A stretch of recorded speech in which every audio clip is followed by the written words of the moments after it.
Good morning বন্ধুরা। তো আমি এখন চলেছি বাজার করতে সাত সকালে। তো আমার মতো সাত সকালে কে কে সবজি বাজার করতে যাও কমেন্টে অবশ্য বলবে। দেখো, তো আমরা যেখানে থাকি সেইখানের গলি এটা। তো তোমরা সবাই গেস করো এই জায়গাটা কোথায়। তো আমি গলি থেকে বেরিয়ে পড়লাম মেন রোডে। তো মেন রোডে একটুখানি হেঁটে যেতে হবে, সামনেই সবজির দোকান।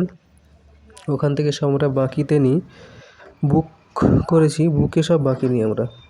তো অবশেষে বন্ধুরা দোকানে এসে গেছি। দেখো দোকানে কত রকম সবজি, মানে গ্রামের দিকে এখন তোমরা যেগুলো পাচ্ছ না এই দোকানে এখন সেগুলো পাওয়া যায়। মানে কথাই বলে না, টাকা দিলে বাগের দুধ পাওয়া যায়। তো সেই রকম আর কি, এইখানে যেখানে থাকি আমরা এখানে টাকা দিলে সব রকম সবজি পাওয়া যায়। তো বন্ধুরা আমার বাজার করা হয়ে গেছে, আমি রুমে ফিরছি এখন, রাস্তায় আছি। তো রুমে এসে গেছি, এখন দেখবো তোমাদের দিদিভাই কী করছে। সবজি নিয়ে আসার পরে তার রিয়াকশানটা কী হয়। মানে ও একটু কঞ্জুস মতো, বেশি সবজি টবজি বাজার করলে ও একটু রেগে টেগে যায় আর কি।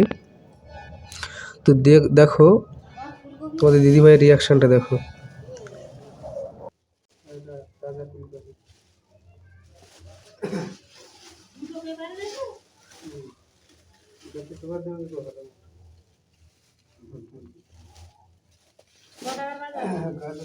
গাজর 350, ঢেঁড়স 250, মূলো 500,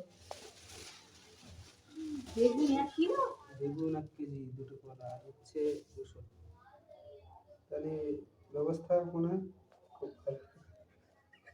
হ্যাঁ হ্যাঁ শেষ।